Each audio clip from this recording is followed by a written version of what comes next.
एक चौरचन के गीत लके आयल सुनू, निक लागत, गीत के आनंद उठाऊ, अपने सबके लिए निक लागत, शेयर कर देवे, लाइक कर देवे, वीडियो के कमेंट कर देवे।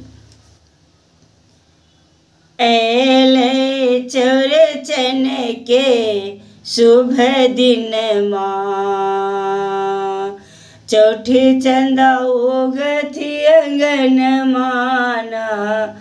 एले चौरचन के शुभ दिन माँ, चौठी चंदा उगती अंगन माना। चौठी चंदा उगती अंगन माना। चिकने माटे लाए,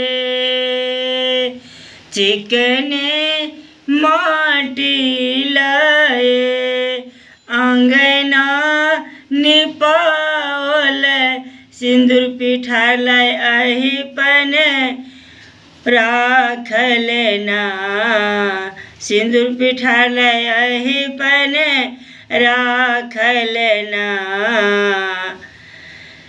सिंदूर पिठालाय अहिपन राखल ना। कलश बैठावल ना। चौरचन के शुभ दिन माँ, चौठी चंदा उगती अंगन माना। एले चौरचन के शुभ दिन माँ, चौठी चंदा उगती अंगन माना।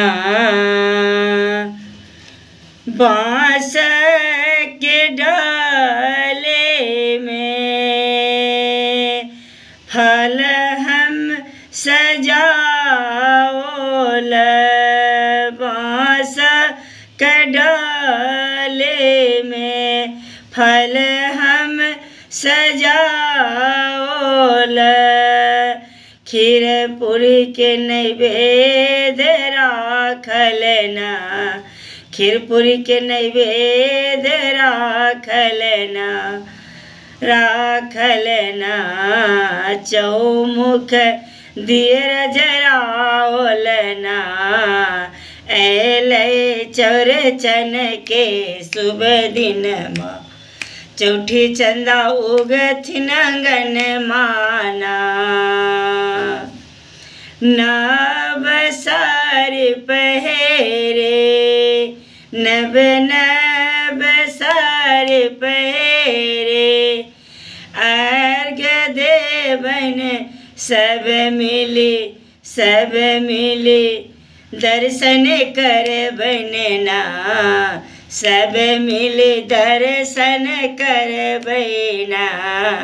एले चौरचन के शुभ दिन माँ, चौठी चंदा उगथिन अंगन माना। एले चौरचन के शुभ दिन माँ, चौठी चंदा उगथिन अंगन माना। चौठी चंदा उगथिन अंगन माना। धन्यवाद।